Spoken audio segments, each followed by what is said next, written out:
Can I tell you to break clean? Test check. Shake hands now. May the Test. best man win. Good luck to both of you. Coffee. Round one, that was the bell. Speed called by very expert, the uncrowned heavyweight champion. Welcome into another episode of That's Boxing Podcast. I'm here with Coach, who is blacked out like my ex-girlfriend, looking good, like a biker gang member rolled up in my driveway. I'm a one-man biker gang, brother. That's right. A lone wolf. A free rider. Put that leather jacket on. You look pretty terrifying. Pretty terrifying, My man. dogs were having a conniption fit, freaking out. I know. Well, they know the real one's coming. That's Take true. care of business. Mm-hmm. You know, they say dress for the slide, not for the ride. I don't know what that means. That sounds very sensual. I thought you're supposed to dress for the job you want, not the job you have. All right, so let's talk about boxing. Boxing? All right, I got notes. We've I been got off notes, a little man. bit. Let's catch up on last weekend's action. All right. So what happened? First, I think we should start the pod by saying rest in peace, two-time world champion George Foreman. Yes. End of an era. Rest in peace, man. One of a kind, really special talent, really amazing story. One of the best boxing stories you could imagine. A true legend, you know? And for guys like us who grew up in the 90s, like before the internet and stuff, I had so much more FaceTime from George Foreman because of the grills sales on TV, you know? Those commercials. And Yeah. like, he was just a familiar face. And you didn't really get to see get that much FaceTime and get that much interaction with, other athletes and especially boxers back in the day. So he always felt like a really relatable guy that we all kind of knew a little bit personally. So that one hit hard. We were at the gym last night training with the boxing team, and I just opened my phone and looked at it, and bam, rest in peace, George Foreman. I was like, what? Yeah. Damn, it kind of stopped me in my tracks, you know. But he lived a good, long, full, legendary life. So rest in peace, and off to the great ring in the sky. Yeah, kind of a guy that transcended boxing into fame, where I think everyone knows the name, even people that don't watch boxing. So it's the end of an icon for sure. But he lived a full life and went peacefully, and he'd want us to talk about boxing. You would, yep. So I think the biggest news last week. Well, first we were 3 for 3 on picks. Bam, boom, Back in bang. That was good. Got back on track this year. We've had a few little rough speed bumps so far this year, but we're back on track, and I think it's straight victories from here on out. Yeah, I've deleted my DraftKings sportsbook. After you failed to put that usual dollar on the Roach tank draw. Yes, I blew it betting on Gervonta for the knockout, and that was my last little bit of spending money. So, Well, back in the win column, Doheny, his team throws in the towel. Ball makes his second title defense, gets the stoppage late in the fight. I took the over, you took the stoppage. We were both right. Ball boxed a much more cautious fight. Wasn't his usual self. Doheny, looked like he deserved to be in there. He was giving him a lot of trouble, moving around. He just looked like he ran out of gas, basically. By the 5th, 6th round, he couldn't keep up what had been working for him. I was giving him a lot of those rounds, and I think he was on his way to a decision victory, landing good punches. I didn't think Ball looked like he had answers for him until just the stamina took over and kind of won him the fight. yeah. I mean, the age is definitely a factor in that style of performance. There was some interesting moments there. We had Ball with like the kick to the calf in the corner after the first round. Ball or Doheny had him in a headlock. Yeah. And clearly Ball was like, hey, fuck you. Exactly. Yeah, it was interesting, and don't know if I've seen that before. And I don't know if the referee even caught it. There was no real reaction. There was no warning. It was very strange. Could have been a potential problem, but it wasn't. And the fight rolled on. I thought Doheny definitely started good. He was being cocky, hands down, and I put my notes. I said, show me a fighter with his hands down, and I'll show you a fighter with his eyes swollen shut. Mm-hmm. Come on, you can't do that all night long. You're not the chosen one, You're not, Prince Nassim, stop. You're not Roy Jones Jr. Just get your hands up and box. He had all the right tactics and moves. He just couldn't keep it up all night. So, and that eye was swelling shut real bad, and he couldn't see the punches coming over that side. But Ball, definitely had lost some rounds in there and struggled a little bit. But he's just the wrecking Ball, man. He just keeps going and going and going, and he wore him down. Yeah. I mean, it's crazy to see a guy that's 5'5.5" and Doheny look like the towering inferno in there. like Ball is just so short. I think it's hard to hit him to the body. He crouches down even lower when he comes in, and he's just a weird kind of stocky, powerful fighter. Doesn't have explosive punching power. I was a little skeptical when you bet the stoppage. I was like, I don't know. Dohenny's only been stopped one time. It was by the monster, but he got it done. He's kind of death by 1,000 paper cuts because he's got so much energy and throws so many punches. But that was a lot less true in this fight. He threw less than half of his usual output of punches per round. So it kind of maybe coming into his own and learning how to box a little bit more. But it's really hard for me to picture him in there with Inoue or these other guys that he's calling out. I don't see him at that level. No, I don't think so either. I think what won him this fight was his youth and his aggression.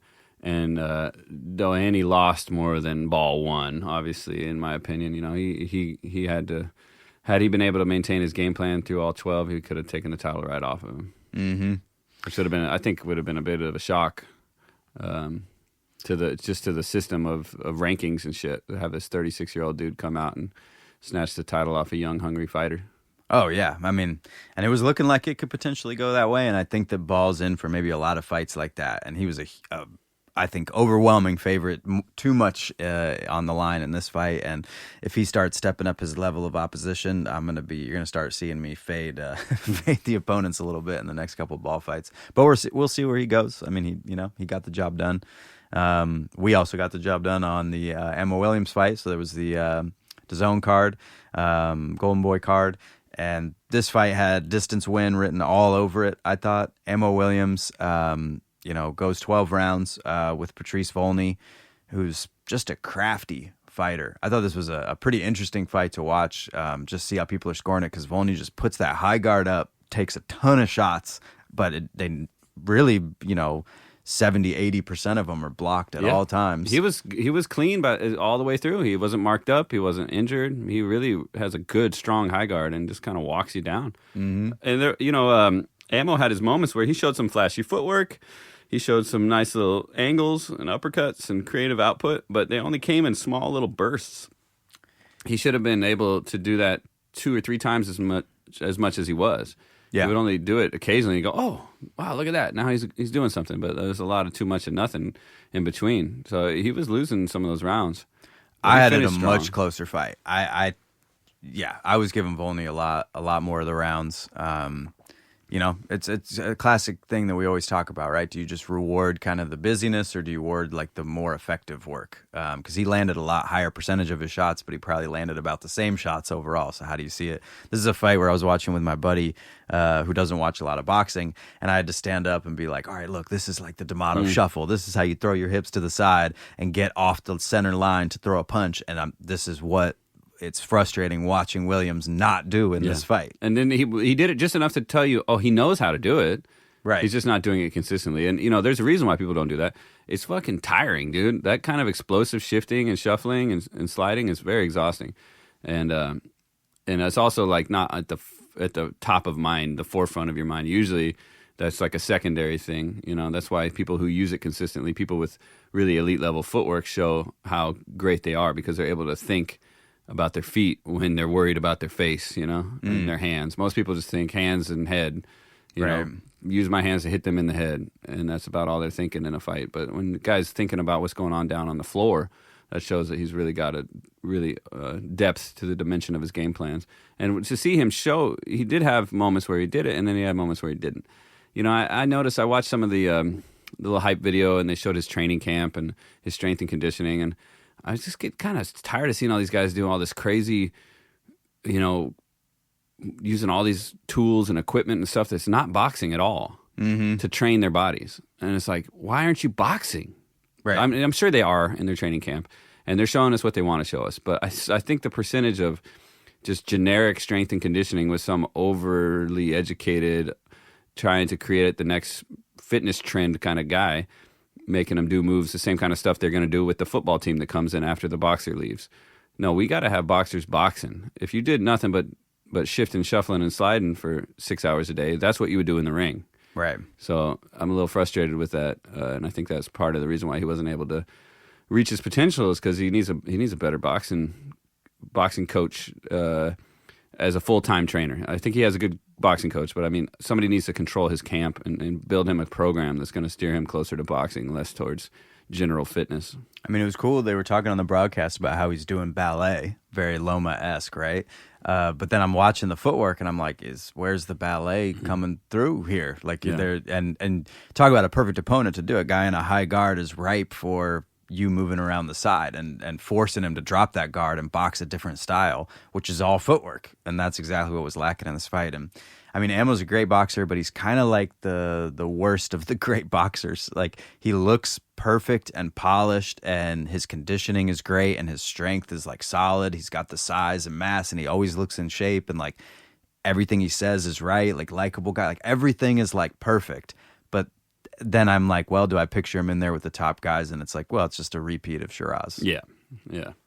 Good on him for getting a couple wins after the Shiraz loss, and he's building back. But, I think Volney's going to give anybody trouble, and we need to be talking a little bit about him too, and that he needs another shot at some of these bigger guys because he's always going to give him trouble with that high guard, with his range. Now, but his hair, man, I swear, how these guys go in here fighting with all that hair on their head? He had it. He was staverned up. He had it like taped back and everything. I know, It didn't but get I mean, fucked it's up. just like it didn't fuck the fight up. But I was like, this is one more thing to worry about, Yeah. one more thing to distract you. Hey, he wasn't distracted. He was locked in. It's true, I guess so. Well, he didn't use a lot of head movement. Otherwise, that thing would have been whipping around all over the place. True, he doesn't need to. He's got his fucking gloves, Yeah. immovable object Yeah, there. absolutely, That's yeah. the other thing I would have liked is to see Williams try to peel the guard a little bit or mess with it or probe a little more. But tough opponent, had decision written all over it. That's exactly what we got.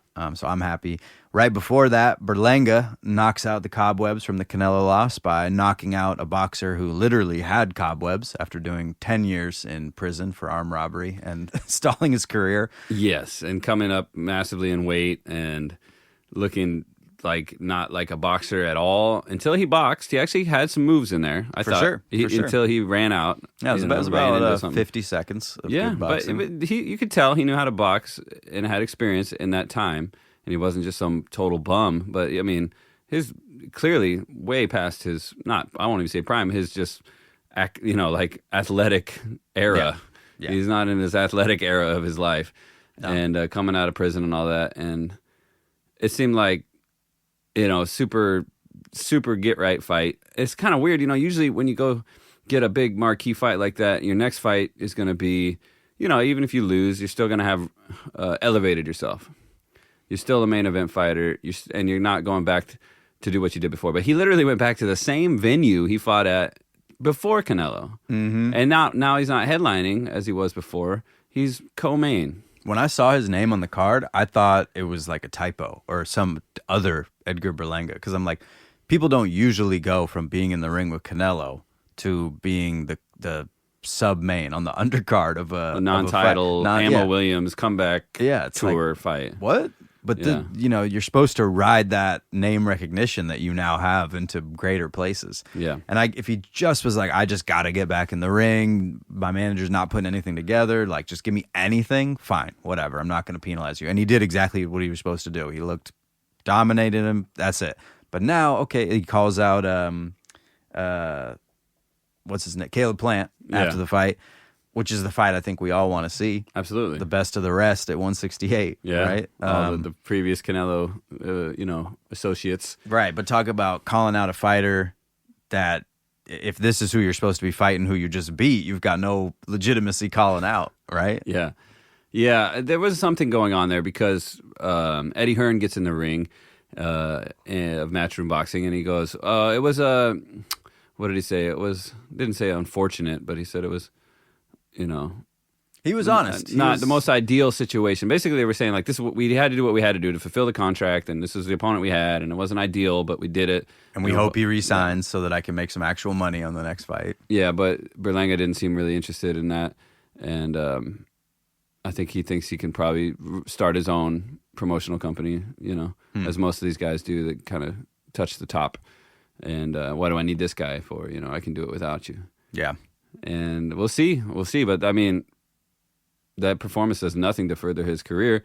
It just shows that he's really good at doing what he started his career doing, knocking guys out in the first round who have no business being in there with him. Yeah.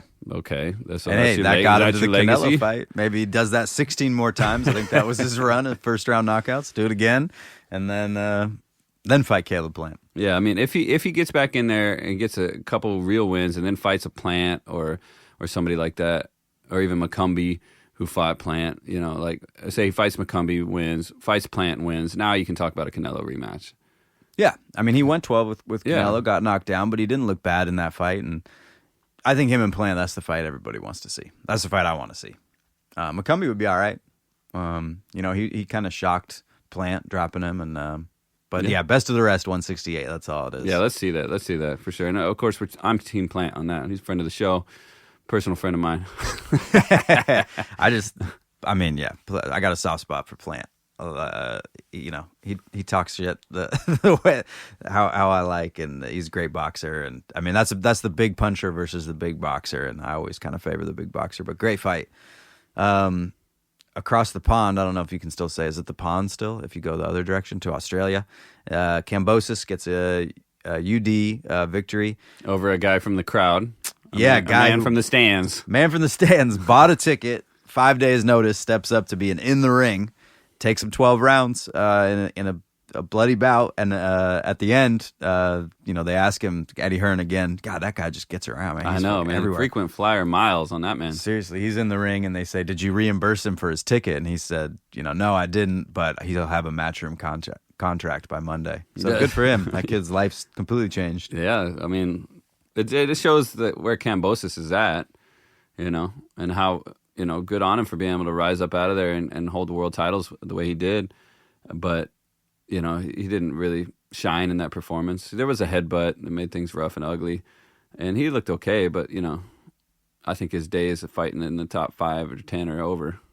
Yeah, so the night that he beat Tio, which is obviously what cast him, you know, into fame, that was the night Tio had like the collapsed lung. Yeah, he had like an air bubble in the lining of his esophagus or some weird shit like that. Yeah. I don't know. You just got to put such a huge asterisk on that when you watch the rest of the career play out for Kambosos. But he's now in line to fight Richardson Hitchens. And that looks like an absolute slaughter to me. I mean, I think Richardson Hitchens is underrated, super skilled boxer, does all the right things in there. I think he's a similar shade of Devin Haney style that Kambosos, I mean, couldn't land a punch for basically 24 rounds. And that looks like what. Yeah, he's gonna be patient, calculated, accurate. You know, powerful. He's gonna jab, counterpunch, move. He's gonna make the Australian look like what he is. You know, a regional kangaroo. What's that? That sounded like Scottish, brother. Yeah, a kangaroo. Kangaroo.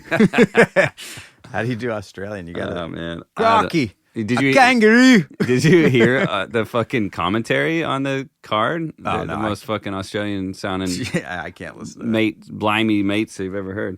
It was bad, dude. So the co-main, Sky Nicholson loses the title Yeah. to the American, and I watched the highlights on that this morning, and you know, she's got that style, like stick and move, be really evasive, frustrate people, can be a little annoying. You watch the opponent get kind of annoyed and chase, but she finally got somebody that could kind of nail her down a little bit and land some clean punches on her. And, you know, but the commentary the whole time was just acting like Sky was the greatest thing ever. Right. Nothing's happening. Nothing to see here. Yeah. I don't know what it is. Like, American commentators seem so much more impartial to me about who's going to win. And maybe it's because other countries just are smaller and more prideful about their, like, they have less diversity, and so they're just all in. But anytime it's like Australian, British, whatever commentary, I'm like, this is absurd. Yeah. I mean, we talk shit about them all the time on this pod. Yeah, well, it's like America's a bigger boxing scene. We've had tons of international fights here, and we're kind of the home of boxing. These other countries, imagine like you and I, even being a podcast in a small country, or just being coaches or commentators or anybody. After the big show leaves town and the circus packs up and leaves, we're still there. And I still got to look at Sky Nicholson and her coach every day at the rest of the local events where there's only like 500 people there. True. So if you're going to fucking talk shit about these people and be like, oh, she's getting her fucking ass kicked. She looks like shit. We always knew she was nothing special. And it's finally starting to show. They'll be like, bro, you're not ever going to work in this little scene, this little community ever again. So I think there's some kind of like, you know, tribalism going on there where people want to like stay with their team even though they're watching Right. their person lose because they know when everybody leaves, they're still there with them. You know, it's like unless you're going to pull a Don King and leave town with the circus and attach Yeah. yourself to the winner. But Yeah. I think part of it is that we're in America, we're more diverse. We have people from all over the place, and we see boxing for what it is, and it's less community based. No, I agree with you 100%. America is just a better country. Moving on. Looks like Tank is going to take the rematch. He did come out and confirm what we suspected, breaking news on this pod last week. He was planning to fight Jake Paul. He came out and confirmed. We were trying to set up an exhibition fight, and I guess we can't do that now. We got to take this rematch. Oh my God! What fucking clown show bullshit is that? I I can't guess even. Davis is really done. He is retiring. Well, he's taking the rematch. He's defending his honor against this Roach draw, but I can't even. I mean, the only comparable, right, is the elder Paul fighting Mayweather. That was a huge. I mean, I don't know what he weighed on fight night. He's probably north of 220, Humongous, yeah. right? Big guy fighting a dude that maybe 160, something like that. So, but there's something weird about because he's every bit as big as his brother now, I think. So he's north of 200 pounds, and he's fighting a dude that's fighting at 135. I mean, I don't know. It's like hard for me to visually picture that happening and being okay in any way. Yeah, it seems so absurd. I've said on this podcast many times, that's not going to happen. I'll believe it when I see it. And then these things actually happen. Yeah. So I guess, okay. But for me, that just spells retirement party. Well, Big paycheck, one last big check, he sails off into retirement. Yeah. No, don't do it now. These How- guys. How you can't come back from doing exhibition matches and be a legitimate world title contender? People aren't going to take you seriously. I mean, he can. These things have happened. Guys will take a break and take a little world tour, especially back in the day. I mean, George Foreman, rest in peace. He fought 5 guys in one night up in Canada for an exhibition show. Yep. Well, back during his original run. It's the after weight his- differential that I don't like. Because, okay, Paul also is on his whatever podcast and saying he wants to fight Joshua. He thinks he can beat Joshua. Joshua's stiff. Joshua's all these things, right? I would not be mad for 1 second if Anthony Joshua got the bag, jumped in there with Jake Paul, literally decapitated him in 2 rounds like he did Francis Ngannou, and then went back into title contention and got his career back on track. I'd be like, yeah, that was entertaining. Somebody needed to do it. You got paid, whatever. But something weird about Tank doing it. I don't know. Also, maybe because Tank, like Joshua's been at the highest levels. He's been world champion. He's defended it. He's fought more or less who we want him to fight, with a few exceptions. And Tank has had the opposite career, and he fights so infrequently. It's like, dude, you do not have time to derail your whole proving yourself with these, crazy things. Yeah, I think these guys are probably friendly outside of the media eye, and they're probably sitting there chilling, talking, and be like, hey, let's make some money. Yeah. I like what I like what you can do for me. I like what I can do for you. Let's make some money, man. Yeah.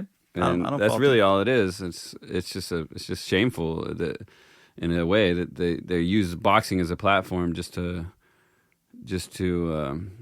print money. Well, speaking of printing money, TKO, the new Turkey and Dana White collaboration. You saw this coming. Yep. Did you see they posted what they're going to pay fighters? Now, somebody posted something. It hasn't been confirmed, and Turkey said that guy doesn't know what he's talking about. Okay. All right. So that didn't come directly from the Turkey or the Dana. That was Right. just a report. It's pennies. It's ridiculous. There's no way you're going to get top level stars to fight for $750,000. And that's the top. That's the for top. Being a champion and defending. No, say you take a local guy who's fighting over here on Arena Wars for small money, and you say, yeah, we'll pay you. What is it for 20 20 grand for a 10 round. But that's a 10-rounder. Most guys don't start at 10-rounders, right? Obviously, nobody starts at 10-rounders. You got to start down there a little bit lower, 4, 6, and 8. So Yeah. how much they're paying for a 4-rounder is not even listed. But Turkey came out and said something like, this isn't factual. This guy doesn't know what he's talking about. And then he called him out and said somebody should look into the connection between his rehab facilities and his boxing promotion. It's a guy down in Florida. I think Right. he does Pro Box TV. Interesting. He owns all these rehab facilities, and he also runs a boxing. So he's like, Hmm. he's like, Rehab, Drug rehab? Yeah, Or interesting. yeah. All right. Well, we know it's going to be something like this. Even if this isn't right, even if you add another 0 onto all these numbers, it's right. This is how they're trying to build the league, and it's a very sustainable way to do it. We know from UFC, right? It's good for the company, right? Which creates more fights and gets more fighters in the system and all that. But they're just going to have to build people up through the ranks. It's more like a 10-year project because nobody that's established now is going to look at these and do it. And you know what? I'm sure that they're brainstorming all kinds of ideas to get around this, where maybe this is the published amount and all the young fighters come up and sign lifetime deals for these amounts, but they pull in the bigger stars on one-offs or two-off deals to get them in there to build the popularity. You can work it from both sides. Yeah, like Conor McGregor had a different deal than other UFC people that were stuck on their regular program. Right. But we'll see when the real numbers come out and really how this plays out. But like I always say, I won't believe it till I see it. Yeah. Yeah, we'll find out. But it's interesting to watch it take shape as they try to kind of alter the landscape of boxing as we describe it and live in it. Well, let's get into to fights tonight. We got to post picks, man. All right, let's talk about it, man. Amazon tonight is their second free Amazon card. Really appreciate this not being a pay-per-view because I would have bought it and I would have felt bad about it. But tonight we got the return of Sebastian Fundora coming back to put his now WBC and WBO super welterweight belts on the line against Chordell Booker. 23-1 for Booker and 21-1 for Fundora. Guy hasn't fought in over a year. He was trying to set up a fight with Spence off and on again, and I think he just said enough is enough. He's got to get back in the ring at some point, so he gets in there with Chordell Booker, the much shorter southpaw. God, he looks like he could stand on a stool next to Fundora and still be not as tall as him. He's listed at 5'9", and Fundora is listed at 6'5.5". Yeah, damn. What's the reach on Fundora? Because we're looking at Booker with a reach of 70 inches. So Fundora is going to have almost a foot of reach, 10 inches. Holy smokes. But will he use an inch of it? No, he won't. No, he does won't. not like to box on the outside. He likes to brawl. He likes to drop them bows on the top of your head. Yep. So hopefully we don't see another bloodbath here like we saw with Tim Tszyu last year. Oh, man. What do you think is going to happen? I mean, Fundora's been out for so long, and Fundora, he's an interesting guy. You look at his career, right, and you're just how good is Fundora? He's got 21 wins, 13 by stoppage. He got the split decision on Tszyu, but man, it's really hard to not asterisk that fight because he was getting his ass handed to him. Tszyu just landing rear hands right down the pipe. Looked like it was headed for an early stoppage in 3 or 4 rounds until that cut, and changed the whole complexion of the fight. So it's hard to give him that win. He gets absolutely laid out by Brian Mendoza. One shot, just put him on his back, end of the fight. That was back in April 2023, so that was a year ago. Yeah, we're almost a year to the day here. Or 2 years ago, excuse me. So he's been super inactive. And then before that, he's got he retired, Erickson Lubin retired, Carlos Ocampa, not a lot of notable wins, but quality opponents as he kind of built his way up.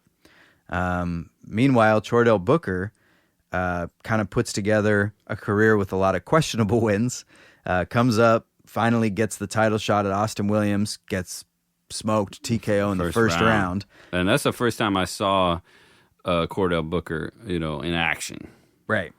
Yeah, as for a lot of people. And I like the adage, like, hey, ignore all the first-round wins and all the first-round stoppages because there are flukes in the sport and maybe don't hang too much on them. Mm-hmm. But he comes back and he gets, 1, 2, 3, 4, 5, 6 wins in a row. Again, not the highest level of opposition, but stacking it together to come back and get this kind of title shot.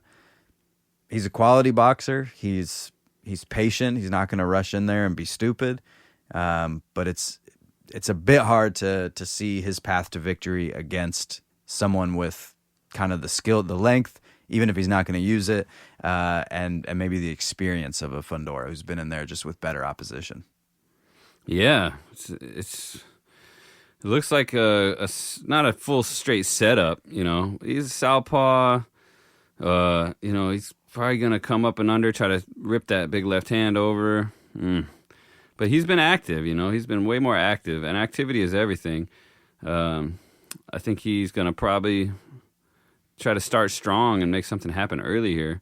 That's how I would approach it. That's how I would coach him, to get out there and just jump on this dude. Maybe repeat something like we saw with the Mendoza fight, and get this guy in trouble early, and then look for the knockout where, the towering Inferno, you just want to cut him down, man. Just get out there and chop him down. Don't box with him. The Don't problem get cute. is, Just does he have the punching power to do that, right? Mendoza, I think, is 75-80% KO rate. This guy's less than 50.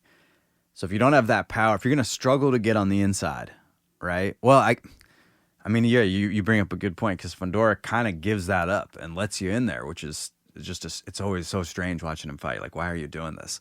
But you gotta find that perfect moment to even loop that punch up and get him, because his head is, freaking 13 inches taller than your head. Yeah. But, when you get those moments, you got to make them count. And if you're not the big puncher, you have to kind of find the points victory. And that seems like it's hard to do against Fundora, especially when he can change his style and put you on the outside in the end of a jab and kind of toy with you a little bit. So I will say, I don't like where odds makers have this fight. Fundora is he's a minus 1,400 favorite. So you lay Booker's plus 750. You put $100 down, you're getting 750 for a Booker win by any means, money line. And I definitely favor Sebastian Fundora in this fight, but probably not by that margin. Yeah, you're always looking for that wrong odd, and I think you might have found one. Some questionable stuff here. Just looking into Booker's career, he's floated up and down in weight between middleweight and junior there, between 154 and 1. He had a chance at a USA super welter title, and he missed it by a pound. He missed weight by 1 pound back in February of 2024, so about a year ago. WBC USA super welter vacant title, and he missed weight by 1 pound. Wow. 155, he needed 154. What is you doing, man? When he's made 153 in the past. So is this weight going to be a hot problem for him? Yeah. Is he going to be even more diminished with his punching ability because he's sitting in a sauna right now, dying? Yeah, he made weight, so he made weight, but his last fight was at 160. And to your point, that one where he missed it by a pound, his fight right before that was at 160. So maybe he was coming back down and couldn't quite get there. Floating back and forth between weight classes is not good for these guys. Your body's, has to be fine-tuned to be who you are. And when you move up, you're supposed to stay up. You're not supposed to float. A floating weight class is like a sign of a journeyman, a guy who's going to take whatever fights he can get at whatever weight classes he's willing to make. It's interesting. He has more KOs above 154. Every time he goes above 154, he's a lot more likely to get a stoppage, except when he got stopped against Austin Williams going up. Yeah, well, that's probably because he's not so drained out and sucked out from the sauna. Yeah.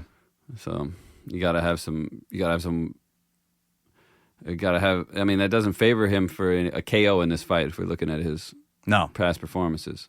No, but can Fundora get the stoppage? I mean, he's hovering at about 60% KO percentage. Like I said, last time was Erickson Lubin. That was a while ago. Since then, he's got the Ocampa unanimous decision, the loss to Mendoza, and the split decision win against Zhu. So not exactly the knockout, machine that it kind of feels like he is, given how much he's dominated, decent opposition. So how do you see this fight going? I think Booker's going to start strong and early, and if he's able to find something early, he might be able to shock the world, and be that underdog superstar. But if he can't get it done early, I think that the tall man kind of drags him down into a sloppy, weird, long, messy fight that he'll win on the cards by decision. You like Fundora decision? Yeah. So you like the over 9.5? Yeah. Usually in these 12-round fights, you see that over/under at 10-5. So it's interesting that it's a little lower at 9.5. Well, interestingly, Fundora by decision is plus money. And I assume that's everybody just reacting to the Booker-Williams stoppage, because Williams, again, we just talked about him earlier in this episode, not a knockout guy necessarily. Mm-hmm. So watching him just absolutely crush this guy in the first round, stays in your memory. And people, Fundora by KO TKO is -200, but by decision +210. Well, that knockout was 3 years ago, so it's Yeah. not like it just happened. And he's like, guy's got a chin problem. He's had many fights since then, but I see what you mean. That's his most notable opponent, his most notable and popular performance. So of course people are going to see that as his most likely performance in the fight tonight. Is just to go out there and get knocked out. But I don't think that's going to happen. Yeah, I'm kind of with you. You definitely got to bet the method of victory to get anything in this fight, but it's interesting. We'll meditate on it and we'll post the picks here right after this episode. All right, there's also Ramos versus Salgado on this card tonight. Kind of a potential barn burner against two Mexican stars. 10-round welterweight showdown. This could be a good fight. I think it's good they added some action to what could end up being kind of a weird snoozer, like you said, a messy bout. In this card is full of not household names, but there's a good potential for there to be some really good fights on this card. Don't be surprised if we get like a sleeper fight of the night. I mean, fight of the year kind of contender out of one of these mid-card showdowns. I don't know all these names. Some of them popping out at me. I've seen some of these guys before, but you never know who's gonna put on a performance, and it could be a night for that. So I recommend watching this whole card if you can. It should be really good. Yeah. Well, the fight I'm looking forward to, the third from the main, is Elijah Garcia versus Terrell Gausha. I think this is a really interesting matchup. You've got Elijah Garcia, young dude, 21 years old, 16-1, 13 knockouts.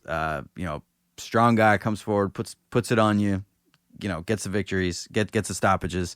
People really excited about where his career is going, and then he kind of gets derailed, takes a split decision loss against Kyron Davis back in June of last year, and now he's stepping up to fight who's, I think, a really interesting, let's say, gatekeeper in Terrell Gausha, who's 24-4.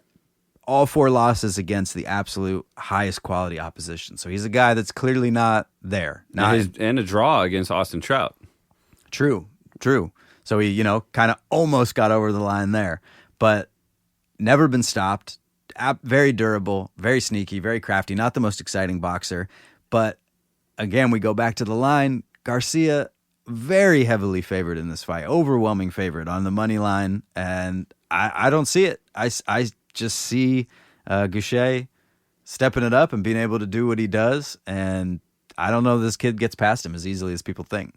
Yeah, Gausha, he's 37, Terrell, and he's been in there with some of the best of his era, going back to look at Zhu, Lubin, Lara, he lost to all those guys, but those are all real good boxers.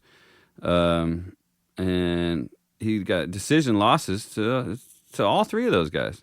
Mm-hmm. Carlos Adames is his most recent fight, and unanimous decision to him. So this guy's been in there with world-class, world champion level boxers. Got a draw with Austin Trout, who famously beat Miguel Cotto. I mean, and gave... no, he got knocked out by Canelo, didn't he? Yeah, that's right. Yeah. But now we got him in there with this Garcia kid who's younger, he's more flashy, he's 21 years old. And I'm like, yeah, I mean, damn. We talk about this age, experience, weight calculator. Mm-hmm. You don't want to be the old guy, but if you are, you got to have more experience. Okay, so we got Terrell taking care of business in those 2 categories. He's older, but he's also wiser because he's been in there with some real good guys. Now, what is the weight situation looking like? Because, these young guys that are making super middleweight, this fight is contested at middleweight. Mm-hmm. Where in the past, this kid Garcia, he's been competing at, let's see, weighed in at 163 for the Davis fight. So yeah, okay, he's a middleweight. He's been campaigning about 160, and that's about where Gausha has stayed, fought as low as 154. Okay. Well, that's not too crazy. Yeah, BoxRec has him listed in the super middle division, which is, I think, inaccurate because it looks like he's done most of his work at middleweight, if not all of it. So, I think it's a sneaky, interesting fight. And like I said, I'm always drawn to when I think the line is wrong. And to me, this is at best a 60-40 fight in favor of Garcia, maybe the younger, hungrier puncher between the two. But, you know, not as big a puncher as Carlos Adames, who Goucher already went to 12 rounds with. So I think they got the line wrong on this one. He's what did I get on this? I locked it in early and got plus 550, but just money line, any method of victory. And I think that's, you know, we'll see what happens, but it's a 50-50 and take the free bet. All right, well, that's a good night to tune in. My least favorite part about watching fights on Amazon Prime is listening to classy, Jimmy Lennon Jr. say, "It's prime time." I'm like, oh, so corny. It's a little corny. But they can't say Showtime anymore. That was probably trademarked. So, Yeah. by Showtime. Yeah. So it's Which is kind of funny because Showtime named itself after a phrase. It's Showtime. Mm-hmm. So how do you trademark the phrase that existed before you? Yeah, that should be like Happy Birthday. It should be like public domain. Yeah. But who knows? Maybe they just want to say prime time. But then what about Prime Energy Drink? Are they like, wait, no. We're prime. We're prime. Yeah. We're primed for prime time. I like seeing all the announcers like change. When they first start, they kind of like try out their different things. You know? Who's the DAZN dude? He's my favorite. Oh, baby. That guy? No, that's Top Rank. Oh, that's right. Yeah, he's the worst. No shots. He drives me nuts. With my wife, she fucking cracks up every time he says the "oh baby" thing. Oh baby, because he has such a guttural like. The dude with the dreads. Oh yeah. Vic, does it De La Monte? Is that his name? Fuck, dude. Zach De La Rocha? No. Fuck. Diamante. David, right? Yeah. David Diamante when he goes from the four corners of the ring to the four corners? The fight starts now. Yeah. He's good. I think he's all right. got the best broadcast. Yeah, the guy voice. they had on I think for the Amma Williams card, or was it? No, it was the one it was the card in it was the ball fight. That guy's the worst. Who is that? I don't know who it is, but he sounds like he's trying so hard, and there's no like bass in his voice at all. It's just like this. Oh yeah. Nick the Wrecking Ball. It's like there's no Yeah. no No, balls. you need some bass. fucking lungs, man. Yeah, exactly. So yeah, but that'd be a fun gig. I'd like to do that for a living. Yeah, would you? That'd be that's fun. nice of you to step up and. If anybody needs a hand, What do you think those guys I can get yell. paid? Did you hear about this breaking news? Ryan Garcia and Devin Haney have verbally agreed to a rematch in October 2025 with a potential trilogy fight in February 2026, both in Saudi. So they both have to win their fights coming up to set that whole thing up. The turkey wants to make the fans happy, and that would be pretty fun. Oh, I mean, they have to fight again, right? Yeah. I mean, technically they never fought, so they have to fight for the first time. True, right. The box rec is clear. And another one, let's see, let's check the results. I'm pretty sure it was 50-50, so we can call it a true 50-50 fight. From the poll we put up on our Instagram page, that's Boxing Podcast on Instagram, talking about Ben versus Eubank Jr. I asked the fans who you're picking, and it was straight up 50-50. Wow. So this is pretty split. It's an interesting showdown coming up here in a couple weeks. Where are you leaning on that? I mean, the bigger man. I think That's where I'm at. the bigger body who's always fought his career at super middleweight is going to do much better against a guy who's never fought above 154. So, the bigger man. Bigger man. I think what should happen is their dads should have little miniature matches during the 1 minute break. Okay. So like the kids fight and then ding, and then they go back to the corner, take a break, and the dads get in there and they scrap for a minute. 1 minute. Just keep us occupied, give us some entertainment. I'm all right with that. Yeah, that'd be fun. Yeah. What's the fight you're most looking forward to coming up in the next couple months? We got Zepeda Farmer 2. We've got Hrgovic Joyce. We've got Richard Torres versus Guido. Zoo's coming back. Ennis and Stanionis. And then we've got that big card, Cinco de Mayo weekend, or multiple cards where you got Inoue Cardenas, Canelo versus Skull, and then, of course, the Times Square Garcia Romero, Haney Ramirez, and Lopez Barboza. All those fights. Well, I mean, if Canelo was fighting somebody a little bit more exciting, I'd say that weekend would take the cake, you know? And also, too, with Inoue, I mean, he's coming to America. Cardenas is no slouch, but those aren't super fights, you know? There's not super fights. So, of all those fights, what's going to be the most competitive? What's going to be the most interesting? I mean, obviously, we want to see Farmer come back and get a win there, and that'd be nice to see. I think I'm most excited, though, honestly, even though it's not a super fight, Inoue. I just like watching Inoue box.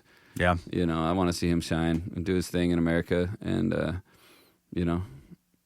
Yeah, so I say Inoue. What about you? What are you most excited about?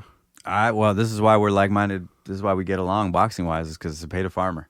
Yeah. And I know that's not the barn burner on the calendar, but it's such a good fight. I think Farmer didn't come down on the right side of the decision. And I already locked in my Farmer bet, who right now is plus 425 money line.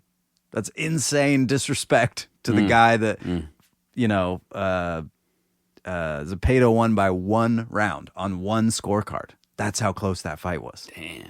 And to be that, they just think he's going to come back and dominate this dude? Fuck that. No. Yeah. So I don't know. I'm looking forward to that fight. I love the matchup. I thought it was a great first fight, and Yeah, the knockdown that he scored, that Farmer scored there in the midway through, and kind of turned the tide of the fight, and was like, oh, damn. So, yeah, never underestimate this guy.